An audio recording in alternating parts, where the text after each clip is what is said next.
कैसे हैं दोस्तों? शानदार। मैं भी शानदार दोस्तों। आज अर्ली मॉर्निंग आया हूं। रीजन ही ऐसा है कि न्यूज ऐसी आ रही है। स्वीडन का एक शहर है, मुर्मू या ऐसा कुछ नाम है। स्वीडन एक बहुत छोटा सा शांति बड़ा समृद्ध शांत और एडवांस देश है यूरोप का। यहाँ जैसा हमारे यहाँ दिल्ली में और बेंगलुरु में हुआ प्रैक्टिकल, वही का वही practical same to same Sweden के उस शहर में हुआ, स्वीडन में हुआ। और रीजन ये बताया गया है कि स्वीडन ने अपने यहाँ बाहर से आने वाले लोगों को रोक दिया। बाहर से आने वाले लोग जो इराक और सीरिया से चले आ रहे थे, क्योंकि जब वो स्वीडन ने देखा कि सारे यूरोप में पेरिस, फ्रांस, सब जगह वही कहानी हो रही, तो स्वीडन ने सख्ती से उन लोगों को वहां आने से मना कर दिया। और फलस्वरूप ये हुआ कि वहां पर किसी एक पार्टी के विरोध में या जो भी है नेता के समर्थन या विरोध में जो भी एक्टिविटीज हुई हैं वहां पर, उस समर्थन विरोध जहां भी कहीं समर्थन में आए हो या विरोध में आए हो, लेकिन पूरा का पूरा शहर बंधक बना लिया। पुलिस पे पथराव हुआ। पुलिस स्टेशन को जिस तरह बंगलुरु में किया गया था, पुलिस स्टेशन पे कब्जा किया गया। पुलिस को बिल्कुल रोक दिया गया काम करने से। सेम टू सेम वही प्रैक्टिकल स्वीडन में हुआ है।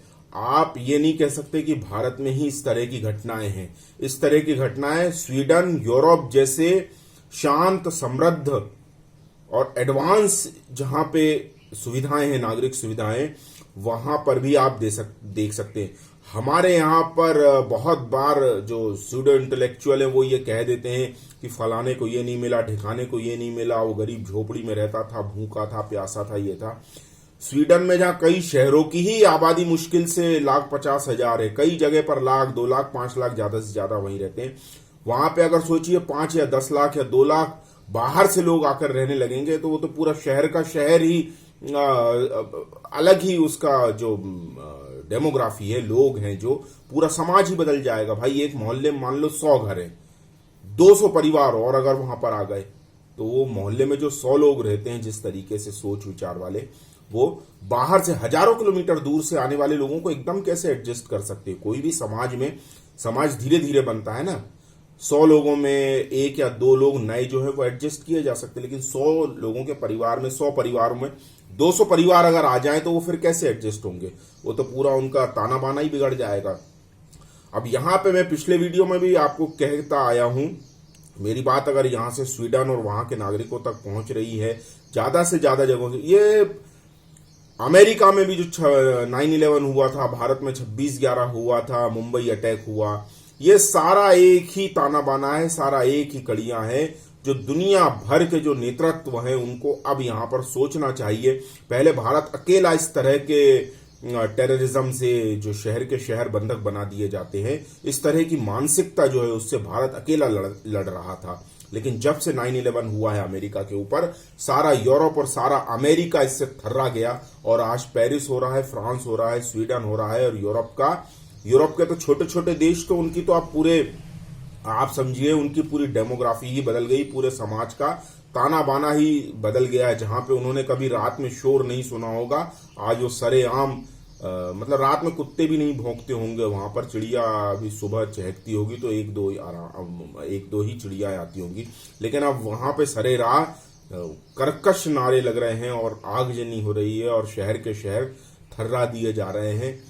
तो यहां पर सभी लोगों को अब एक साथ सोचने की जरूरत है कि देखिए, सेकेंड वर्ल्ड वॉर के बाद जो खुले युद्ध हैं, जो ब्लडी वॉर्स हैं, वो होने की संभावना बहुत कम है। भले ही अभी चाइना अपनी अकड़ बता रहा है भारत की सीमाओं पर मुझे लगता है, देखिए युद्ध की बात करें तो हाँ हो सकता है, लेकिन अगर सारा जैसा सेकंड वर्ल्ड वॉर के समय सिनेरियो था, वैसा सिनेरियो कुछ बने, ऐसी संभावनाएं बहुत कम है। क्योंकि उस समय लोगों के बिजनेस एक दूसरे देशों से जुड़े हुए नहीं थे। आज किसी भी देश को युद्ध करने से पहले 100 बार सोचना पड़ेगा, क्योंकि वो उसका कम से कम चाइना जैसे देश का जो भारत से यदि युद्ध करना चाहता है तो उसको उसके पहले कम से कम 1.5 दर्जन बार तो सोचना ही पड़ेगा, क्योंकि भारत जैसा देश और सारी दुनिया में उसकी जो भद्द पिटी है, वहां से उसका कम से कम 40 साल की जो मेहनत है वो तो पूरी बर्बाद होना निश्चित है।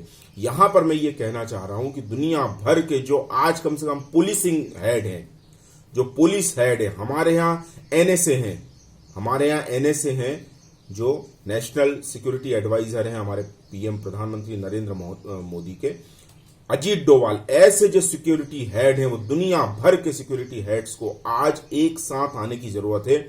और इस तरह जो 5-10 हजार, 20 हजार, 50 हजार, 1 लाख, 2 लाख लोग शहर के शहर तबाह कर देते हैं, शहर के शहर थर्रा देते हैं, शहर में एक साथ कई पुलिस स्टेशनों पर आतंकी हमले करके उनको पूरी लॉ एंड ऑर्डर को पूरा बर्बाद कर देते हैं पूरा। और यहां तक तो बेंगलुरु में यह भी देखा गया कि आगजनी के बाद जो फायर फाइटर्स आते हैं, जो अग्निशमन यंत्र की गाड़ियां आती हैं, वो व्हीकल्स तक को रोकने की उन्होंने प्लानिंग की थी कि वो जहां आग लगाई जा रही है वो ज्यादा से ज्यादा नुकसान हो और ऐसी गाड़ियां समय पर वहां ना पहुंच सके। मतलब इस तरह की प्लानिंग करके काम करना, यानी कोई छोटा मोटा ऑर्गेनाइजेशन नहीं हो सकता, ये एक बहुत बड़े वर्ल्ड लेवल पे किया जाने वाला एक तरह का क्राइम है, जो सिविलाइज्ड सोसाइटीज में सेकुलरिज्म के नाम पर ज्यादा किए जाते हैं कि सबको एक सा अधिकार हो, लेकिन अधिकार मानवों के लिए होते हैं, दानवों के लिए नहीं।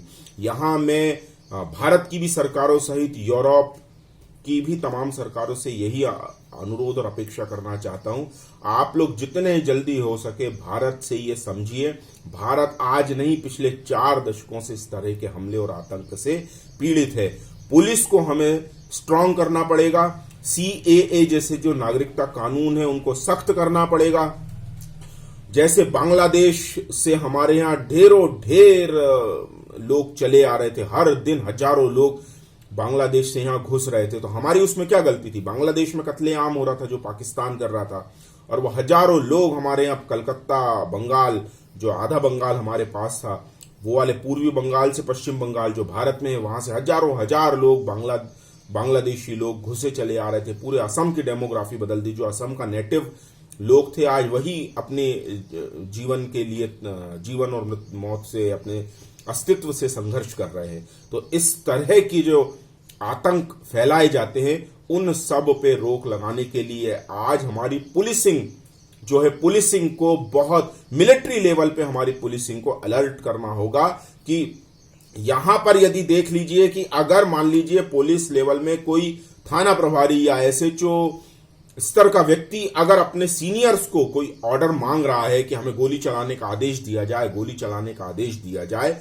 और अगर डीजी लेवल का, आईपीएस लेवल का कोई अधिकारी जो भी इनके ऊपर बैठे रहते और गोली चलाने का आदेश, यानी उसको लॉ एंड ऑर्डर मेंटेन करने के लिए जो भी आदेश चाहिए वो ऑर्डर नहीं दे रहे हैं, तो ऐसी सिचुएशन ना बने। इसमें डायरेक्टली जो हमारे एनएसए होते हैं, वो जो सुप्रीम अथॉरिटी होती है पुलिसिंग की, जिनको शहर जिनके जिम्मे होता है, उन पे सख्त से सख्त कार्रवाई होनी चाहिए, या ऐसे जो अधिकारी हैं उनको निकाल देना चाहिए, उन पे सख्त कार्रवाई की जानी चाहिए जो इस तरह के ऑर्डर देने में देर करते हैं, और इनके ऊपर जो बैठे उनको और अधिकार दिया जाए कि जो इस तरह के जो शहर के शहर बंधक बना दिए जाएं, उसमें यह त्वरित कार्रवाई कर सके और ज्वाइंट ऑपरेशन करें। ऐसा नहीं कि अग्निशमन अलग काम कर रहा है, बॉम्ब स्क्वाड अलग काम कर रहा है, law and order traffic police अलग काम कर रही है, इस तरह नहीं। सभी लोगों को एक साथ मिलकर, जैसे युद्ध के समय में कोई आर्मी काम करती, उस तरह से ट्रेनिंग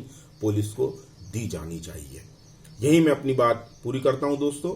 वही मेरा आग्रह रहेगा, ज्यादा से ज्यादा लोगों तक ये पहुंचाए। जो लोग सपोर्ट करना चाहते हैं मुझे, वो नीचे बैंक डिटेल में जाकर मुझे सपोर्ट कर सकते हैं। Thank you very much. Bharat माता की जय।